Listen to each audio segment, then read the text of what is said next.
अस्सलाम वालेकुम। Lecture 86 start करते हैं जी। कैफ 1 का चुप कर जाएं। ये होमवर्क था कि नहीं था? इसको किया? अच्छा, वो बच्चे हाथ खड़ा करें जिन्होंने सारे सवाल होमवर्क वाले कर लिए हैं। सुभान अल्लाह, कितने अच्छे बच्चे हैं मेरे। ये थोड़े से वो बच्चे हाइब्रिड वाले भी हाथ खड़ा करें। सारे सवाल कर लिए, सारे ईमानदारी से। यार साकिब को बुला लें, बल्कि वो दानिश को बुला लें। आगे इधर आगे आके बैठे ना, इधर बैठे, ये साथ बिठाओ इसको। अब जो बोले उसको फटका दो, मतलब सिर्फ इशारा कर दो, बाकी मैं कर लूंगा। ओके, एक क्वेश्चन करते हैं जी। खामोश रहिएगा प्लीज। या टाइम से आया करो या पीछे बैठा करो। आज के बाद ये काम नहीं होगा, और ये दोनों बोलेंगे तो आज क्लास से बाहर जाएंगे। कोई फजूल बात नहीं, नो फजूल टाक। Page 591 question number 7। अच्छा, ये जो कुछ बच्चों ने हाथ खड़ा किया, दिल जीत लिया। वो बच्चे हाथ खड़ा करें जिन्होंने आधे सवाल कर लिए। पूरे वाले भी इसी में हाथ खड़ा करें जरा, और हाथ खड़ा। या अल्लाह तेरा शुक्र है, कुछ तो हैं जिनको ये ख्याल है कि घर वालों ने कुर्बानी कर रखी है, हमने कुर्बानी कर रखी है। कुछ तो हैं जिनको याद है कि और मैं पिछली क्लास में ना हालात जरा खराब थे ज्यादा, ठीक है। नहीं, आप लोगों ने अच्छा परफॉर्म किया। आज मेरा दिल बड़ा परेशान था। मैंने कहा कि कोई ऐसे बुरे हालात तो नहीं थे जिंदगी में, अल्लाह का शुक्र है ऐसा नहीं था। लेकिन एक शेर फिर भी मुझे बड़ा मोटिवेट करता था। कहीं से सुना था कि शहर में पढ़ने वाले भूल गए किसकी माँ ने कितना जेवर बेचा था। हालांकि मेरी माँ ने जेवर नहीं बेचा था, लेकिन वालिदैन का अपने बच्चों को खुद से अलग करना, ये सबसे बड़ी कुर्बानी है। जेवर बेचने से ज्यादा बड़ी कुर्बानी है। तो ये जो बच्चे खास तौर पे, आप कहोगे लाहौर वाले बैठे हैं, हमें क्या, हम तो घर जाते हैं। जितनी देर आप कॉलेज में रहते हैं उतनी देर उनका दिल आपके साथ इधर ही फंसा होता है, अड़ा होता है, अटका होता है। लेकिन आप लोगों को इस बात का एहसास तब तक नहीं होगा जब तक आपके अपने बच्चे नहीं होंगे। हमें भी नहीं पता लगता। 1 2 लाइफ खत्म, क्लास से बाहर जाओगे आप। एक भी लूज टाक हुई तो। अच्छा, company x requirement, calculate basic earning per share 31 number. आज बेसिक अर्निंग पर शेयर खत्म हो जाएंगे। Calculate basic earning per share for the year 31 number 14। Calculate basic earning per share for the 31 number 15 along with comparatives. हमने ये बात की थी कल कि अगर सवाल में हम नए शेयर इशू करें एट मार्केट प्राइस, ये फिर कर लेना। सवाल में अगर हम मार्केट प्राइस पर शेयर इशू करें तो उसको अज्यूम करते हैं कि वो हमेशा से थे। उसकी वजह से प्रीवियस ईयर कंपैरेटिव रीस्टेट होता है? नहीं होता, ठीक है। क्यों? क्योंकि वो पैसे वाले शेयर्स हैं, पैसे उनकी वजह से बिजनेस में आए हैं, अर्निंग्स में बूस्ट एक्सपेक्टेड है। मसला आया था बोनस स्प्लिट कंसोलिडेशन। मैंने कहा था नंबर ऑफ शेयर्स इसमें बदलते हैं लेकिन पैसे कोई नहीं आना जाना हुए बिजनेस में, तो अर्निंग्स में कोई चेंज एक्सपेक्टेड नहीं होता। लेकिन चूंकि नंबर ऑफ शेयर्स बदल जाते हैं, ईपीएस बदल जाती है। तो इस केस के अंदर हमने कहा था बोनस हो, स्प्लिट हो, कंसोलिडेशन हो, अज्यूम करना है जैसे ये हमेशा से थे। हमेशा से थे का मतलब क्या बताया था आपको? हमेशा से थे का मतलब क्या बताया था? अरुण सोना नहीं, मैं बता रहा हूं। हमेशा से थे का मतलब क्या बताया था कि इस साल की बात कर रहे हैं तो ये साल के पहले दिन से थे, और अगर पिछले साल की बात करें तो उस भी साल के पहले दिन से थे। तो मसला ये है ना, हमेशा से का मतलब ये कि जब से बिजनेस शुरू हुआ तब से थे। लेकिन हम इनकम स्टेटमेंट तो 2 साल की बना रहे हैं ना, तो बस दूसरा साल कंपैरेटिव के अंदर आ गया। उससे पीछे तो आपने आगे स्टेट में भी देखा है, चाहे 10 साल पुरानी गलती भी हो, इनकम स्टेटमेंट मैक्सिमम 2 साल की बनती है। तो इसीलिए ईपीएस भी मैक्सिमम पिछले साल की रीस्टेट करके लिखनी है। उससे पिछले साल की ईपीएस तो कहीं पे नजर नहीं आ रही होती हमारी फाइनेंशियल स्टेटमेंट्स में। सिर्फ एक ईपीएस बताया था आपको कहां नजर आती है? प्रॉफिट एंड लॉस अकाउंट के अंदर नजर आती है। प्रॉफिट एंड लॉस अकाउंट के अंदर नजर आती है, सही है ना? ओके, अच्छा, अब आज हम नई चीज पढ़ेंगे इस सवाल के बाद, वो है राइट इशू। राइट इशू में आपको बताया था ना कि 25 रुपए मिसाल के तौर पर शेयर की प्राइस है मार्केट में, 10 रुपए फेस वैल्यू है, 25 रुपए का शेयर है, हमने अपने शेयर होल्डर्स को 18 का दे दिया, तो कुछ बोनस भी इसमें आ जाता है और अर्निंग्स का बूस्ट भी होता है। तो यहां पर भी ये रीस्टेटमेंट वाला मामला आएगा इंशाल्लाह। लेकिन ये नई चीजें बाद में पढ़ते हैं, पहले जरा पुराना उधार उतार लें। तो मुझे चाहिए ईपीएस 14 की और ईपीएस 15 की। क्वेश्चन नंबर 7 पेज नंबर 5 1 और 2 करके है रिक्वायरमेंट्स। रिक्वायरमेंट 1 और 2 करके है जी। रिक्वायरमेंट 1 क्या है? बेसिक ईपीएस 2014 की, स्टैंडिंग इन 14 में खड़े होकर निकालेंगे, ठीक है। उसके बाद सेकंड है बेसिक ईपीएस 2015 और ये स्टैंडिंग इन 15 होगा। लेकिन मसला ये है कि इस सवाल के अंदर आपने देखा था बोनस स्प्लिट या कंसोलिडेशन में से कुछ आया हुआ है, ठीक है। जो भी आया हुआ है उस एक आधी चीज की वजह से भी हमारा ये जो कंपैरेटिव है ये रीस्टेट हो जाएगा। यानी हम बेसिक ईपीएस 2014 की दोबारा 15 में खड़े होकर निकालेंगे और ये रीस्टेटेड हो। तो ये हमारी रिक्वायरमेंट है, ठीक है।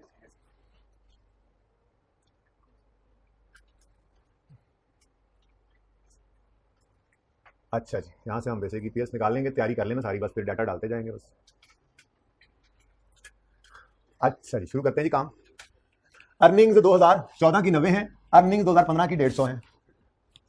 90,000 और 1.5 लाख। कोई प्रेफरेंस डिविडेंड हुआ? रिडीमेबल वाला माइनस कर देंगे।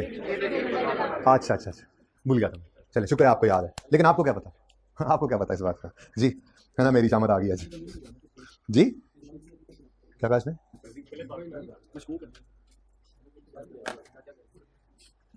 X company has a financial year end of 31 December on यकम जनवरी 15 हमारे इस साल के पहले दिन there were 8000 shares in issue. गालिबन कल क्लास के बाद एक बच्चा आ गया था बच्चे लेकर नहीं मतलब अकेला आया था और उसने कहा था कि सर आपने यहाँ पर 8000 शेयर्स को 2014 में कैसे अज्यूम कर लिया कि वो सारा साल ही थे।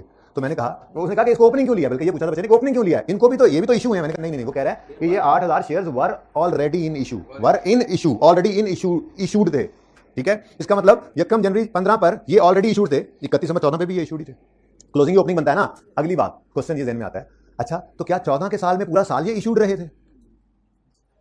जरूरी है क्योंकि सवाल चुप है तो यही अजम्पशन है कि ये 14 में पूरा साल आउटस्टैंडिंग रहे थे। जिन बच्चों ने सारा होमवर्क किया ना शायद उनको कोई एक आधा सवाल ऐसा टकरा हो, नहीं तो टकर जाएगा कि जिसके अंदर वो यूं कह रहा हो 8000 यकम जनवरी 15 पे 8000 शेयर्स वर इन इशू, लेकिन 14 में ये शेयर्स लेट्स से यकम अप्रैल को आए थे। ऐसी बात जब करेगा तो फिर हमें वो वाले भी वेटेड एवरेज करने पड़ेंगे पिछले साल वाले।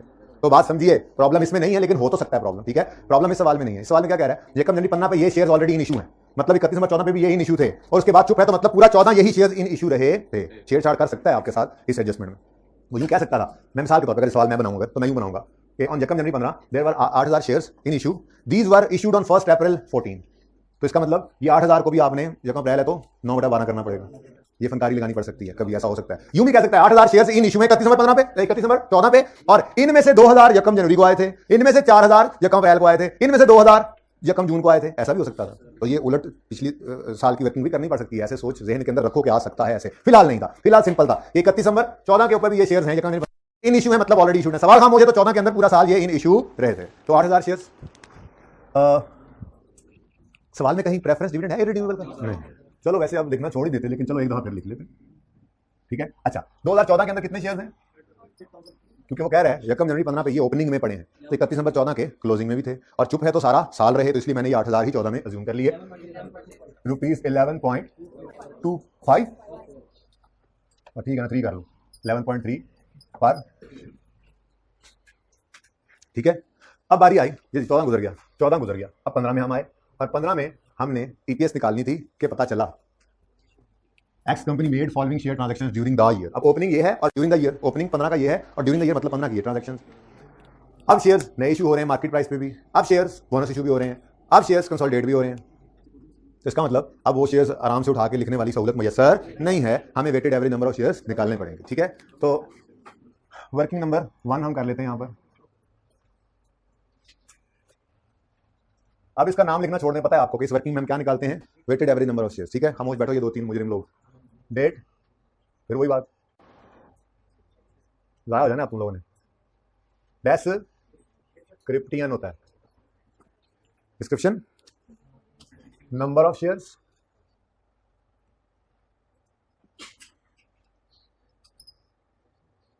फ्रैक्टियन और weighted average number of share.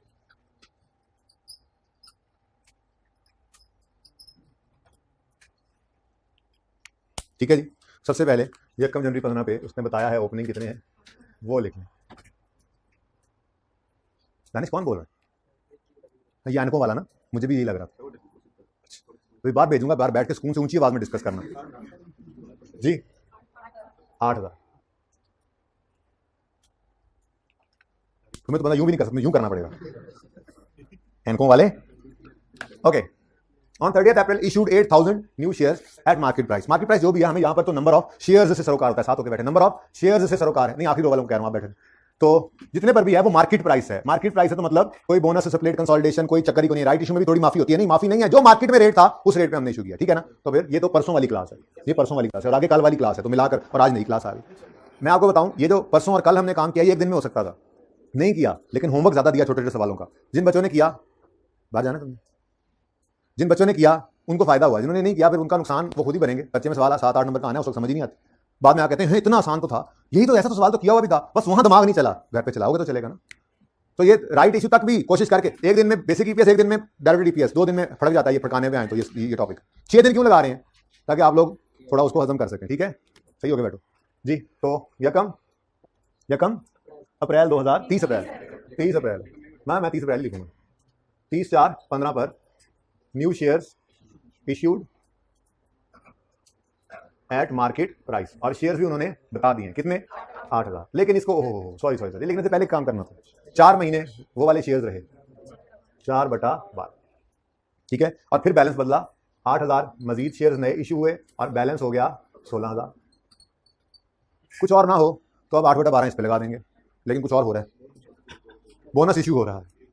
On 3 July 15 announced bonus issue to existing share holders of 3 shares for every 7 held. हर 7 वाले को 3 नए, हर 7 वाले को 3, 7 हेल्ड, जिसके पास जो आके 7 शेयर्स दिखाएगा उसको 3 मुफ्त शेयर्स दिए जाएंगे, और जो 14 शेयर्स दिखाएगा उसको 6 मिल जाएंगे, और जो आके, ये मतलब होता है, ठीक है ना। अच्छा, लेकिन कह रहा था entitlement date of bonus was 31 July 15। अब पहली बार ऐसा हुआ कि ये डेट्स डिफरेंट है। मुझे बताएं, 3 जुलाई पे अनाउंस हुआ, 31 जुलाई पे एंटाइटलमेंट हुई, तो शेयर्स लेने वो किस दिन आएंगे? जिस दिन एंटाइटल हुए हैं। हम भी इशू किस दिन करेंगे? तो ये 2 डेट्स में से ये वाली डेट धोखा था और ये वाली डेट असली थी। ये भी हमने सीख लिया यहाँ पर, क्योंकि अगले सवाल में पास पेपर वाले में भी काम आना है, ठीक है जी। तो 31 जुलाई पर बोनस इशू हुआ, 31 जुलाई है ना, बोनस इशू। लेकिन एनालिसिस करना पड़ेगा, एक तो बोनस आ गया और दूसरा पहले इस पे फ्रैक्शन भी लगा ले पहले वाले बैलेंस के ऊपर। तो मई, जून, जुलाई, 3 मंथ्स, 3/12 करो और अब आ जाओ इधर एनालिसिस, ठीक है। एनालिसिस करते हैं जी। तो वर्किंग नंबर अब 2 बन जाएगी, एनालिसिस होने लगा है। तीनों नहीं लिख लेने पहले, जो जो सवाल में चीज आती जाएगी वो एनालिसिस करते जाएंगे, ठीक है जी। है क्या चीज? बोनस है। अच्छा, बिफोर, न्यू या लॉस्ट, और आफ्टर। कल भाई रिवीजन चल रही है अभी।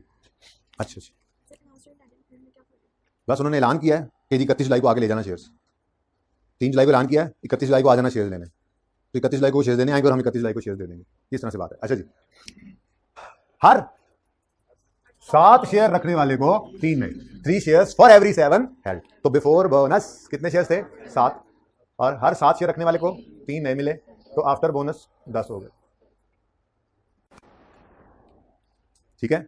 अब इसको यूज कर लेते हैं आगे जाते हुए भी, और वापसी के लिए भी फिर इसी एनालिसिस को यूज करेंगे, ठीक है। हालांकि मुझे पता है आप कह रहे हैं 3/7 करके सर परसेंटेज निकालने लगाएं जैसे करते आए थे। नहीं, इस टॉपिक के अंदर हमने क्वांटिटीज के साथ ही खेलना है। परसेंटेज होगी भी तो मैं क्वांटिटी में कन्वर्ट करूंगा, आज के सवाल में देखेंगे, ठीक है, ठीक है ना, क्योंकि यहाँ पर क्वांटिटीज के साथ खेलना है हमने। तो इस टॉपिक के अंदर बस ऐसे ही है, क्या कर सकते हैं। ओके, चलें जी। तो बोनस इशू हुआ, मैंने कहा था आपको कि जब आप न्यू या लॉस्ट निकाल रहे होते हैं तो आप बिफोर को, न्यू को लेते हैं, इन दो को लेते हैं, बिफोर से डिवाइड करते हैं और न्यू या लॉस के लिए न्यू वाली रो से मल्टीप्लाई करते हैं। अच्छा, डिवाइड बिफोर नहीं होना है, चाहे अगले स्टेप में भी चले जाए, ठीक है ना। ये सहूलत थी जरा, अगर रट्टा भी लगाना हो तो। खैर, 16,000 शेयर्स इन इशू थे ऑलरेडी। हमने कहा हर 7 वाले को 3 नए, तो बिफोर बोनस 7 था, नहीं 3/7 बोला, बिफोर बोनस 7 था, डिवाइड करेंगे 7 से, और नए 3 है जी। 6, 8 लें जी, बोले 22,857, ठीक है जी। उसके बाद क्या हुआ? 30 सितंबर पे शेयर कंसोलिडेशन हो रही है। जो हुआ वो तो बाद में देखेंगे, पहले यहां पे लिख तो लें 30/9/15 शेयर कंसोलिडेशन। लेकिन अब शेयर्स ने बदलना है, इसलिए जुलाई गुजर गया ना, अगस्त, सितंबर, 2 महीने, 4 कहां से?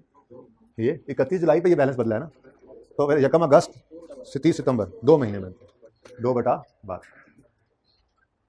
ठीक है जी। अब कंसोलिडेशन है तो एनालिसिस में आ गए, ठीक है। अब पढ़ते हैं 30 सितंबर पे शेयर कंसोलिडेशन हुई है। क्या क्या कंसोलिडेशन की इन्होंने? ऐसे कंसोलिडेट किया शेयर्स को कि हर 9 शेयर्स कंसोलिडेट होकर 8 बन गए, यानी एक लॉस्ट होना है, सीधा सीधा नजर आ रहा है। 9 शेयर्स कंसोलिडेट होकर 8 बन गए, तो बिफोर कंसोलिडेशन 9 थे, आफ्टर 8 हो गए, 1 इज लॉस्ट, 1 इज लॉस्ट, ठीक है। तो कितने शेयर्स थे बिफोर कंसोलिडेशन? 22,857।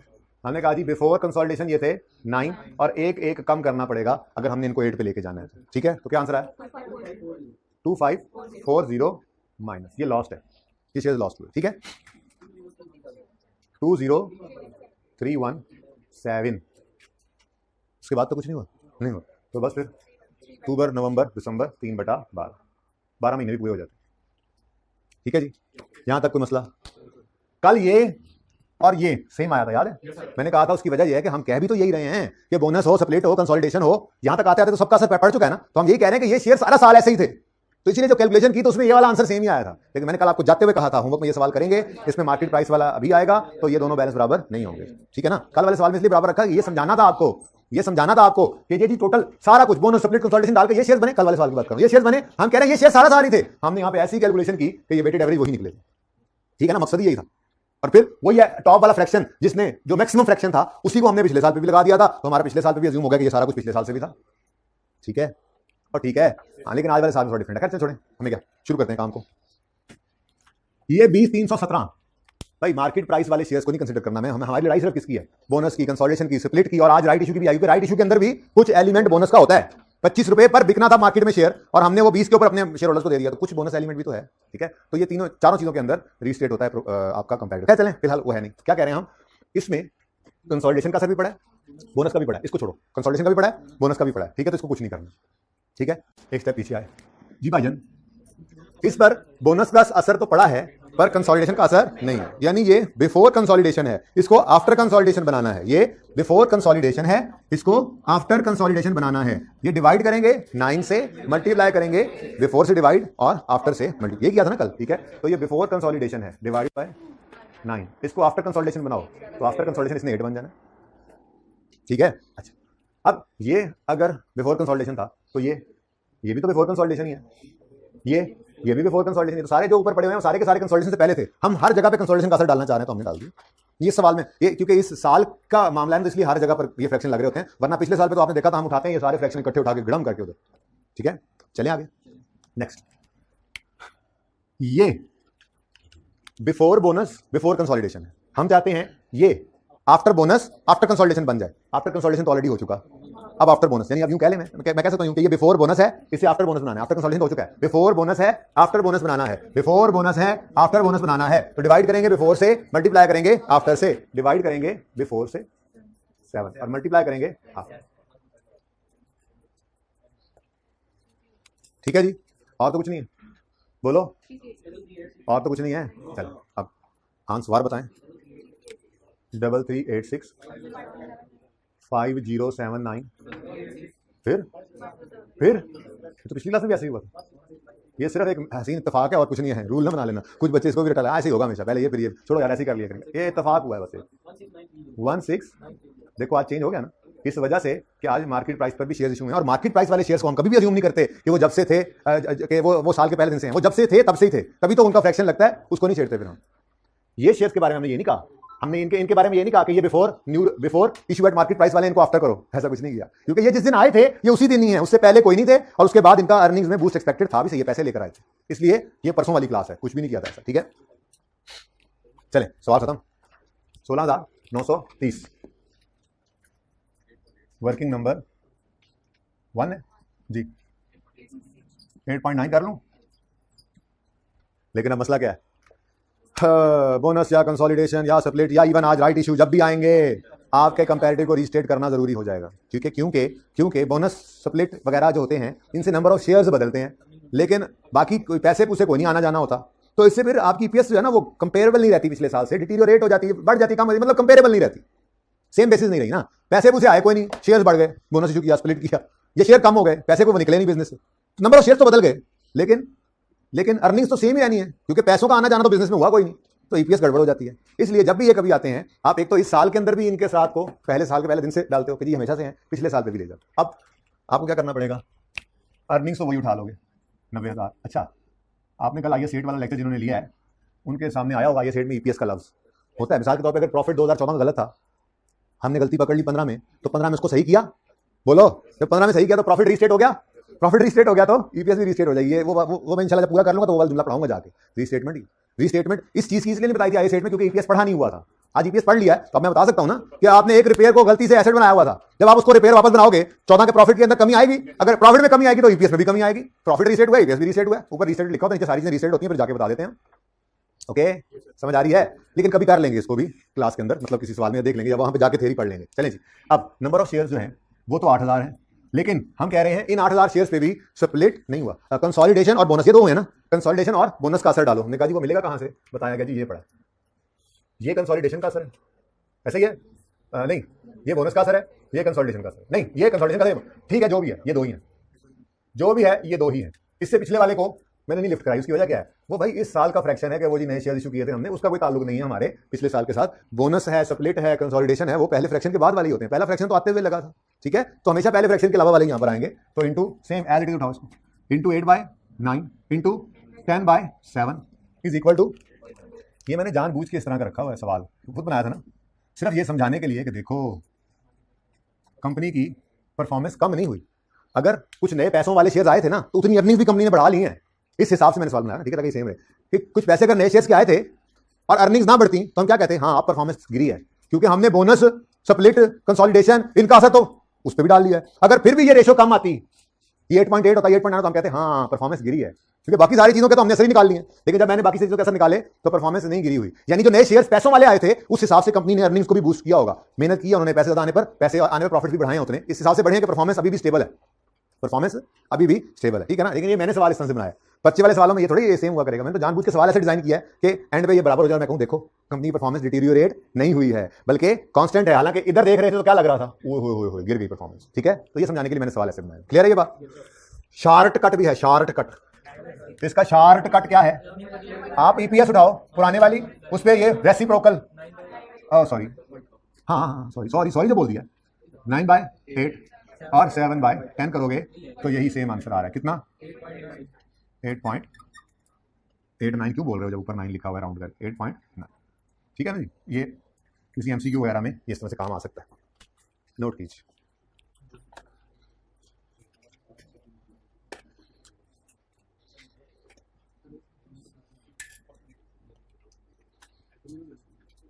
काश के सारे बच्चे आज सारा होमवर्क करके आए होते। मैं छलांगे लगाता यहाँ पे, लगा के दिखाता हूँ, होने देता रिकॉर्डिंग नहीं। हाँ वैसे थोड़ी FR2 क्लास वाले थे तो एक चीज़ मैंने कहा कि बच्चे भूल जाते हैं, मैंने कहा 100 रुपये नाम दूंगा, क्या चीज़ भूलें बता दो। मैंने कहा सारे नाम बढ़ाएं, अब बच्चे सोच भी रहे हैं, मैंने कहा 200 हो गया, कोई नहीं हो, पैसे बढ़ रहे, टेंशन बढ़ रही है उनकी। मैंने कहा 500 रुपये नाम होगा, बता दो क्या चीज़ भूल गए हैं जो आप भूल जाते हैं। इनका वो कंसल्टेशन कर रहे थे, तो 500 का जब नाम लिया तो जो सोच रहे थे उनकी सोच भी खत्म हो गई। ऐसे तो मतलब कि 500 गया, अब तो गया। मैंने कहा जी 30 सेकंड गिनती की, मैंने 10 से उल्टी गिनती को सिफर कर दी, मैंने कहा ये भूले थे। उसके बाद से तो वो रोज वही वाली बात करते हैं। मैंने कहा देखा कुछ लगा हो ना किसी चीज़ के ऊपर, वो याद रहती है। आप अपने जेब से पैसे देते ना अपनी फीस के, तो आप लोग ये छुट्टी ये सारा कुछ ना करते। बारिश है, तूफान है, आंधी, आप आते जेब से पैसे दिए होते, अम्मा पापा ने जो दिए हैं, मतलब कोई नहीं। तो 500 वो बच्चों का लूज हुआ ना, जो मेरे से मिलना था, अब जो समझो उनका वो गया है, कुछ नुकसान हो गया। अब वो भूलते नहीं है, रोज मुझे याद करा देते हैं कि सर वो नेगेटिव गुडविल एक चीज होती है सर, वो वाली चीज। मैं रोज पूछता हूँ ना कौन सी चीज भूल जाते हो सर, वो वाले भूल जाते हैं हम, याद है उनको। तो कुछ लगा हो तो फिर, जैसे दीन पे कुछ लगा नहीं हमारा, जो मर्जी होता रहे, हमें कोई परवाह नहीं। हाँ, ये नंबर कौन से तक, 30 तक होमवर्क कर लिया था ना, ये 30 है राइट इशू। ये आज शुरू कर रहे हैं, पेज 608 क्वेश्चन नंबर 30, फिर देखेंगे, टाइम मिला तो देखेंगे। वो राइट इशू होगा ना, गलती से वो बीच में रह गया होगा, उधर कॉपी हो गया होगा, माफ कर दो। खुद भी सोच लिया करो, अगर राइट इशू था तो वो नहीं करवाया हुआ ना, आज करवा रहा हूँ, अब वो सवाल भी हो जाएगा, गलती होगी। शुरू करें बेसिक। भाई कह रहे हैं अगर एंटाइटलमेंट की डेट 15 होती तो फिर आप 7.5 महीने, 6.5 महीने 6.5/12 नहीं कर सकते, मन है? नहीं मन, नहीं सर अगर 10 आ जाती तो 6.33 कर देते, मन है? ओके, मोमेंट कंपनी, सवाल समझ आया भाई का? मिड ऑफ द ईयर अगर एंटाइटलमेंट हो, इशू हो जाए शेयर, इसी के मिड ऑफ द ईयर हो तो क्या, तो कोई बात नहीं, आप मंथ्स को उस हिसाब से कर लो, 1.5 महीना, 2 महीने, 2.5 महीने कर लें, 3 महीने कर लें, 2.25 महीने कर लें, जिस तरह से कर लें उसको, करना मंथ्स में ही है, डेज में करने की जरूरत नहीं। Moment and Company, a listed company, has a financial year ending 31 December. In January 16, there were 10,000 shares in issue. On यकम जनवरी 16, इसका मतलब 15 में भी यही होंगे, और अभी कोई और बात नहीं की तो 15 का पूरा साल भी यही रहे होंगे। ऑन यकम नवंबर 16, साल खत्म होने के 2 महीने पहले उन्होंने हमारी मुसीबत के लिए ये काम कर लिया, सवाल करना पड़ेगा हमें, है ना। ऑन यकम ऐसे बोलते हैं आप, यकम November 16, moment and company made a right issue. Right issue किसे कहते हैं बताया हुआ आपको पहले से, new shares to existing share, ठीक है जी। भाई सवाल मेरा अपना मतलब प्रैक्टिस क्वेश्चन है, ठीक है। तो इसके अंदर जो फेस वैल्यू है शेयर की वो 1 रुपया अज्यूम करके बनाई थी, कहीं लिखा नहीं, जरूरत नहीं होती, ठीक है ना। कहीं आप लिखना चाहें तो बेशक लिख लें, जरूरत नहीं है। फेस वैल्यू एक शेयर की यहाँ पर 1 रुपया, ठीक है। अच्छा, company made right share to existing share holders of 3 new shares for every 5 held. 3 new shares for every 5, तुम लोग अब जाने वाले हो बाहर वाले, खुशाब वाला तुम और तुम्हारे साथ वाला। हमने हर 5 शेयर रखने वाले को 3 नए शेयर इशू किए एट अ प्राइस ऑफ 4 रुपए। हर शेयर के बदले कितने पैसे लिए? 4। The market price of shares immediately just before right issue was 10 रुपए, यानी मार्केट में ये शेयर 10 का था। मैंने कहा मैंने सवाल के अंदर आपको बता दिया, फेस वैल्यू 1 रुपया शेयर की, ठीक है। मार्केट में 10 रुपए पे ट्रेड हो रहा है, हमने अपने एक्जिस्टिंग शेयर होल्डर का यार 4 रुपए में ले लो आपसे, तो कुछ पैसे भी आए हैं, कुछ बोनस एलिमेंट भी है। अब इसको टैकल करना है, ठीक है। पिछली क्लास में ना मैंने ये सवाल करवा के परिचय के लिए तैयारी पूरी करवा दी, मैंने कहा लॉजिक बाद में दूंगा, सुबह वाली क्लास में मैंने कहा कि अगली क्लास को मैं 5 मिनट पहले शुरू करके उसकी एंड वाले 5 मिनट में वो लॉजिक दूंगा, वो कट करके अपलोड करूंगा। समझ वो उनको भी नहीं आनी, आपको भी नहीं आनी, आ जाए तो अच्छी बात है, ना आए तो जरूरत नहीं है उसकी, क्योंकि मैं पहले लॉजिक से पहले आपको ये तरीका सिखाऊंगा। लॉजिक तो आ ही जाएगी इंशाल्लाह, आज आपकी क्लास में आनी है। फिर एक पास पेपर का सवाल जो अब आई क्वेश्चन बैंक के अंदर पड़ा है वो भी हम कर लेंगे, वो भी आप देख लेंगे हो गया, उसके बाद जाकर जो है वो लॉजिक भी बता दूंगा। तो लॉजिक समझ आ जाए तो अभी, हाँ ना समझ आए तो सवाल का पर्चा तो हो ही जाता है। वैसे आ जाएगी, आज नहीं तो कल आ जाएगी, दोबारा समझ लेंगे। अर्निंग्स 1,50,000, अर्निंग्स 80,000 दोनों साल की। तो ये सवाल शुरू करते हैं। ईपीएस चाहिए हमें, बेसिक ईपीएस 2000, डस्टर कहाँ है, बेसिक ईपीएस 2015 की और बेसिक ईपीएस 2016 की अलॉन्ग विद कंपैरेटिव। कंपैरेटिव की तरफ क्यों डस्टर भाई, डस्टर इसमें नहीं होना। अच्छा तो 2015, 2016 और 2016 कहानी वैसी की वैसी ही है, ठीक है। अच्छा 2016 में वैसे कुछ, 2015 में वैसे कुछ हुआ तो नहीं, कंपैरेटिव क्यों मांग रहा है? राइट इशू है, राइट इशू में भी बोनस एलिमेंट, राइट इशू में जो पैसे आ गए हैं ना, उन आने वाले पैसों में कोई टेंशन नहीं है, लेकिन इसमें भी बोनस एलिमेंट छुपा हुआ है। जहां कहीं बोनस एलिमेंट आ जाए, यानी बगैर पैसों के शेयर्स का की क्वांटिटी का बदलना जहां भी आ जाएगा, कंपैरेटिव में रीस्टेट होना। तो जो टेबल बना रहे थे, अल्लाह करेगा एंड पे टाइम बच जाएगा, मैं वो टेबल मुकम्मल करूंगा, जिसमें मैंने लिखा था मार्केट प्राइस पे शेयर इशू करें, अर्निंग में बूस्ट एक्सपेक्टेड है और रीस्टेट नहीं करना। याद आ रहा है वो टेबल ट्री जो बन रहा था। फिर दरम्यान में मैंने कहा बोनस हो, स्प्लिट हो, कंसोलिडेशन हो तो कोई बूस्ट अर्निंग में एक्सपेक्टेड नहीं है, लेकिन रीस्टेट करना कंपैरेटिव को। तीसरी बात है राइट इशू। राइट इशू में आपकी एंट्री भी वही होती है, cash debit share, capital credit share, premium credit, लेकिन थोड़ी सी प्राइस कम होती है बस मार्केट से। अब उसमें अर्निंग का बूस्ट एक्सपेक्टेड होता है क्योंकि पैसे आए हैं, लेकिन बोनस एलिमेंट भी होता है। इस वजह से कंपैरेटिव को रीस्टेट भी करना पड़ता है। कंपैरेटिव क्या इस साल में भी यानी कि सेम ट्रीटमेंट होता है जैसे कंसोलिडेशन, स्प्लिट। यहां पे अगर राइट इशू होता है, यहां पे अगर राइट इशू होता है तो मैं क्या कहूंगा, ये आफ्टर राइट है, लेकिन ये भी बिफोर राइट है, ये भी बिफोर राइट है, ये भी बिफोर राइट है, तो वो इंपैक्ट लेंगे। कैसे लेंगे वो तो भी सिखाना है।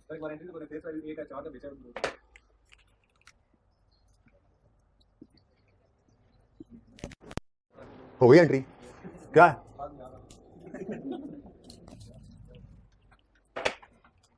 मिटा रहा था, अच्छा भला मैं।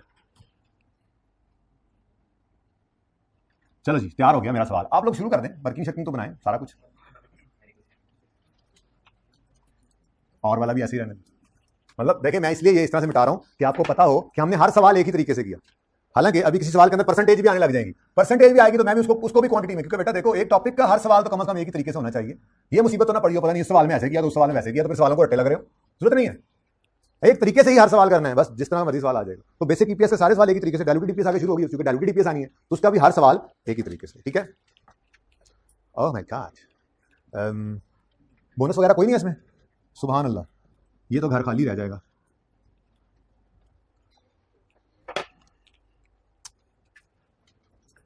अगर आ गया को बोनस बुला लेंगे, वैसे अगले सवाल में दोनों हैं, ठीक है। करें शुरू जी? नहीं अभी ना करें, ये भी तो सफाई करनी है। चलिए जी आपने वर्किंग बना ली, ये वेटेड एवरेज वाली ये बनेगी, ये वर्किंग होगी, ये तो होगा।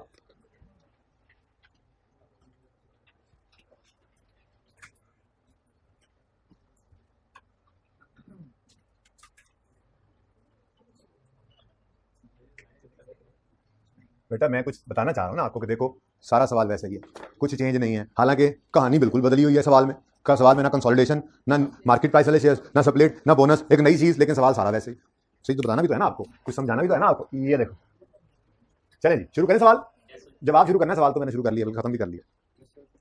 Moment and company, listed company has financially ending 31 December, on 1 January there were 10,000 shares in issue. उसके बाद राइट इशू की बात कर रहा है, मतलब पिछले साल के एंड में भी यही थे और ये सारा साल भी रहे होंगे। आगे कहता है टोटल अर्निंग्स 16 की 1.5 लाख है और 15 की 80,000, तो 80,000 की बेसिक ईपीएस निकल सकती है। पूरा सवाल खत्म हो गया, कहीं पर आपको वो नहीं नजर आया जिसका इंतजार था मोहम्मद बख्शा, क्या इररिडीमेबल प्रेफरेंस शेयर्स का आपको कहीं पे जिक्र नजर नहीं आया, उनके डिविडेंड का कोई जिक्र नहीं है। तो पर्चे में फिर जब होगा तो आप लिखा करेंगे -0 वाला टाइम आप छोड़ दें, वो 2 दिन याद करवा रहा था आपको, ठीक है। डिवाइडेड बाय 10,000 ₹8 पर शेयर।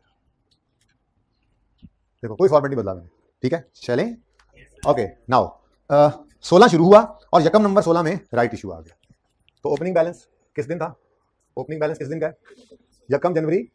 ये 2015 की ईपीएस थी, यहाँ पे अब हम 16 की ईपीएस निकालने चले हैं और 15 को दोबारा निकालेंगे और रीस्टेट करेंगे। उसूल बता दिया है आपको कि पिछले सवाल मैंने यहाँ रीस्टेटेड नहीं लिखा था, तो बताने की जहमत क्यों नहीं की आपने? अपने पिछले सोल्यूशन में यहाँ पे रीस्टेटेड लिखें, जाके जल्दी करें। लिखा हो तो उसके ऊपर दोबारा पेंसिल फेरें, जब मैं कह रहा हूँ लिखे तो लिख लेना दोबारा। सर मैंने मोबाइल में तस्वीर बनाई थी मुझे नहीं पता, कुछ तो करो अब जी। राइट इशू असल ओपनिंग बैलेंस 1 जनवरी 16 पर ओपनिंग बैलेंस कितना है? 10,000 शेयर। नेक्स्ट यकम नवंबर पे राइट इशू हुआ है। अब बिल पता है क्या कर रहा है आपका, ये वर्किंग के आगे ऐसे राइट इशू भी डाल दें, बिल्कुल बिफोर न्यू आफ्टर वैसे ही करना है, लेकिन बोनस स्प्लिट कंसोलिडेशन का एनालिसिस अलग रखा करना, राइट इशू आ जाए तो उसको अलग अलग रखना। उसकी वजह यह है कि यहाँ पर रुपीज इन्वॉल्व हैं, उन तीनों के नेचर एक जैसी है, कोई रुपया एक ना आया ना गया, लेकिन इस नंबर ऑफ शेयर्स बढ़े भी थे कम भी हुए थे, लेकिन राइट इशू के अंदर कुछ ना कुछ पैसे आ रहे हैं, ठीक है। इसलिए वर्किंग की नेटूरे तो सेम है लेकिन होगी अलग। नेटूरे मतलब बिफोर, नेचर मुझे पता आपको, नेटूरे मतलब बिफोर न्यू आफ्टर वाली कहानी वैसी ही होगी, ठीक है। तो हमने वर्किंग 1 ये होगी, वो वर्किंग कोई नहीं, तो वर्किंग 2 राइट इशू के लिए अलग से, ये अलग। बोनस स्प्लिट कंसोलिडेशन का एनालिसिस जब बहुत प्रैक्टिस हो जाए तो मत करना एनालिसिस इस तरह से, जुबानी कर लो तो कर लो, जुबानी हो जाए तो कर लो, कोई मसला नहीं है, मुझे कोई पाबंदी नहीं है मेरी, लेकिन कोई नहीं, अगर कर लोगे तो 1 मिनट लगेगा, गलती के चांसेस बहुत कम हो जाते हैं। फॉरवर्ड जाते हुए बैकवर्ड आते हुए दो दफा गलती नहीं लगती है, तो लगने 2 सेकंड ही है आपको ये बिफोर न्यू आफ्टर लिखते हुए, कोई एक बोनस या स्प्लिट जो चीज हो सिर्फ वही लिख लेना, सिर्फ बोनस लिख लेना, पर ये कर लेना एनालिसिस, इससे फायदा होता है जाते हुए भी आते हुए, ज्यादा मसला आते हुए होता है, ठीक है ना। तो ये चीज जरा 5 सेकंड के अंदर वो एनालिसिस बन जाता है, सवाल पढ़ के ये कर लेने से वक्त भी बचेगा और गलती के चांसेस भी कम हो जाएंगे। लेकिन अगर कोई कहे कि नहीं मैं टार्जन हूं तो जुबानी करना, करे, कोई मसला नहीं, कोई रिक्वायर्ड नहीं है वो वर्किंग। चलें, राइट इशू में बिफोर न्यू और आफ्टर, ये सवाल खत्म हो तो पार्ट 2 शुरू कर देना अगले सवाल से, वो बीच में सुन लेंगे अगर दोबारा उन्होंने सुनना हो, एंड वाला भी, जिसने नहीं सुनना होगा वो एंड से सिर्फ 5 मिनट देख लेगा, अगर लॉजिक का टाइम बचा तो, नहीं तो हो सकता है आपके लिए भी लॉजिक कल पे कैरी फॉरवर्ड हो जाए। ओके, अच्छा, यकम November moment company made right issue to existing share holders of 3 new shares for every 5 held, हर 5 वाले को 3 शेयर्स दिए, हर 5 वाले को 3 नए शेयर्स। तो बिफोर जिनके पास 5 शेयर्स थे उनको 3 न्यू दिए, तो आफ्टर राइट इशू हर उस 5 शेयर वाले के पास अब 8 शेयर हैं, ठीक है। अच्छा,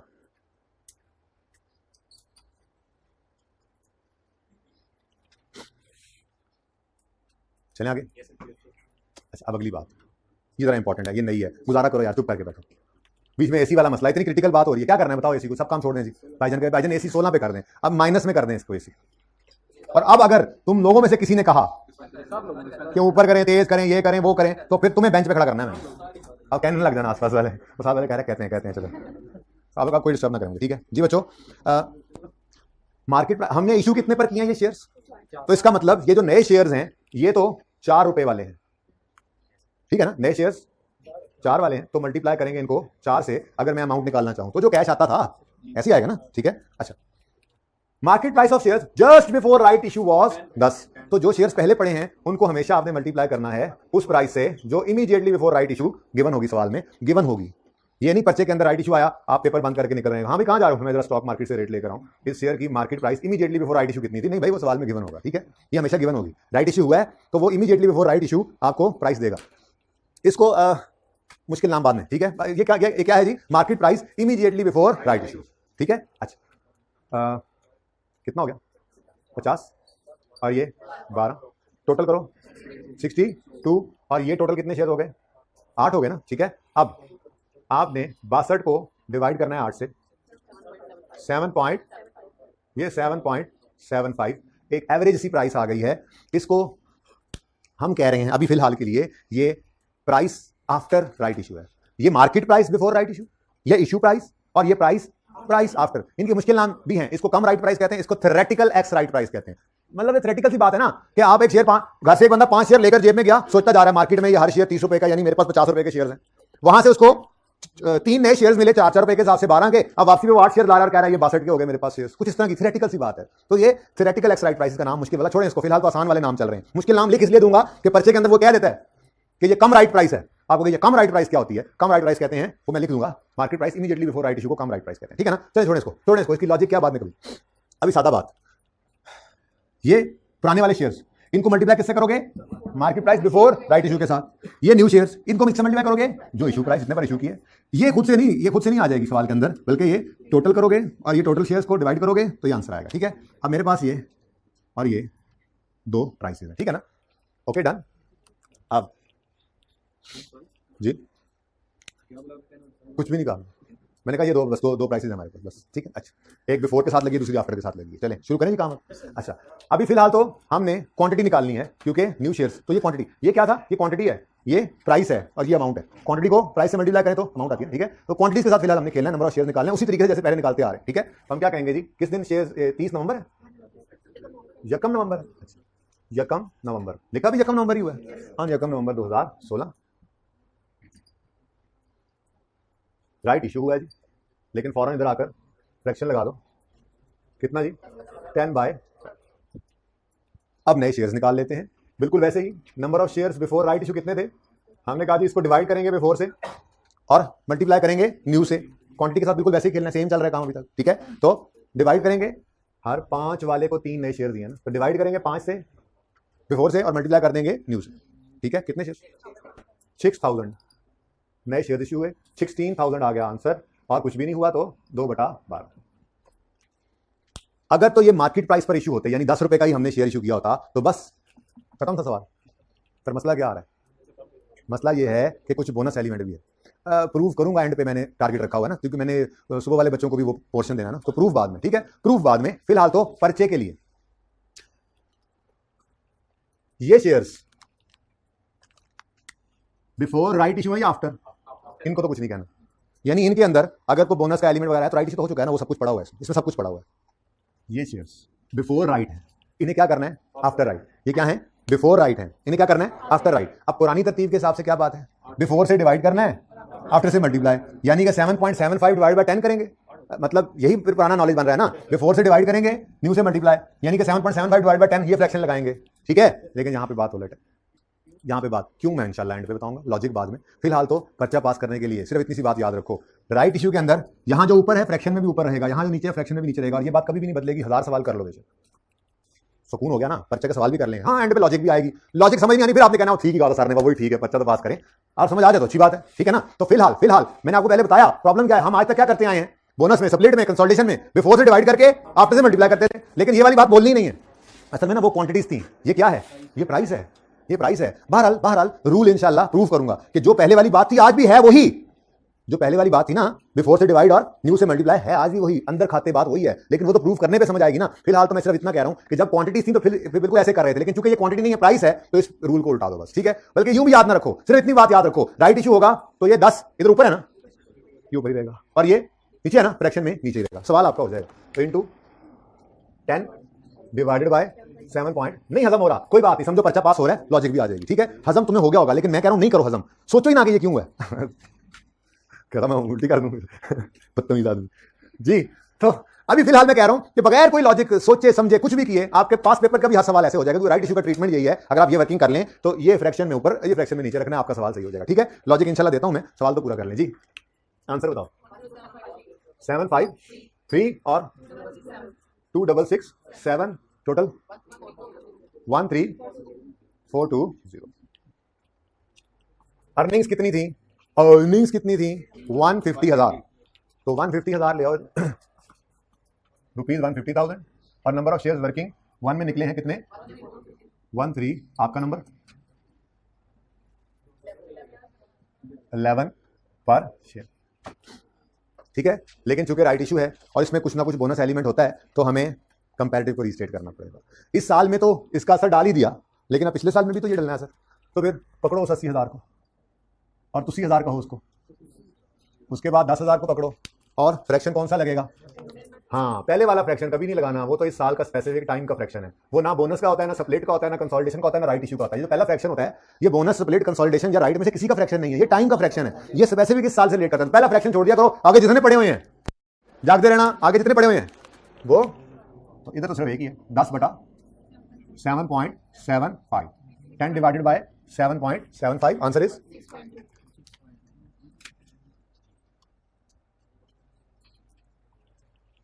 ठीक है जी।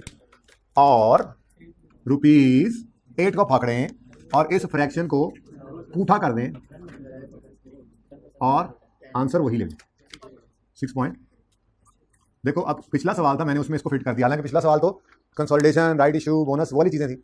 आज राइट इशू आया वो भी इसमें फिट हो गया। बस थोड़ी सी बात जो बगैर सोचे हुए बात लगा दो ना अगर, तो कंफर्टेबल कितने हो कि सारा कुछ ही हो गया, और इससे ज्यादा कुछ भी नहीं है बेसिकली किसी कैलकुलेशन में, बस यही है 4 चीजें। न्यू एक गल पूरी करना, मैं न्यू शेयर इशू करें मार्केट प्राइस पे, न्यू शेयर इशू करें कुछ पैसे कम पे, राइट, या फिर अगली 3 चीजें बोनस सप्लेट कंसोलिडेशन, ये 5 चीजें हैं। इसके अलावा छठी कोई चीज नहीं है। बेसिक ईपीएस बस यही है, बस यही हो सकता है कि बेसिक ईपीएस निकलवाते हो करेक्शन ऑफ एरर करवा दिया थोड़ा सा, वो प्रॉफिट की एडजस्टमेंट है कंसोलिडेट। ये ईपीएस जो है ना, ईपीएस बेसिक वाली, ये 5 चीजें ही हैं जी भाई। रेट वाला फैक्टर मैंने कहा ये जो ऊपर है फ्रैक्शन में ऊपर लिख दो, ये नीचे है ये नीचे लिख दो, बस इतना सही कहा और कुछ नहीं कहा। यहां पर इसलिए ले रहे हैं कि ये क्योंकि राइट है तो कंपैरेटिव को रीस्टेट करना, यानी कि ये राइट इशू के अंदर जो बोनस एलिमेंट है हमने यहां निकाला हुआ, ये बोनस एलिमेंट निकला हुआ है, ये प्रूव करूंगा एंड पे, ठीक है ना। तो ये हमेशा से था, तो फिर पिछले साल के ऊपर भी ये लगा दिया, जैसे करते आ रहे हैं, कोई नई चीज नहीं है, सिर्फ नाम बदला है राइट जी। छोड़े इस बात को, आपको कहा कि बस आपने ये फ्रैक्शन लगाना है, राइट इशू में पैसे आते हैं ना कुछ ना कुछ, तो बस वही थोड़ा सा असर निकाला हुआ है हमने, बोनस का एलिमेंट ही निकला हुआ है। I will prove. फिलहाल मैंने कहा इसका सवाल तो नहीं बनता, इसका तो जवाब है मेरे लो, इसका जवाब है मेरे बलों, ठीक है। मैंने क्या कहा, राइट इशू है, यहां तक सारा समझ आया था, सिर्फ ये फ्रैक्शन लगाते हैं, क्या करो इसको चूको इधर लिख दो बस। ओके, पार्ट 2 स्टार्ट करें।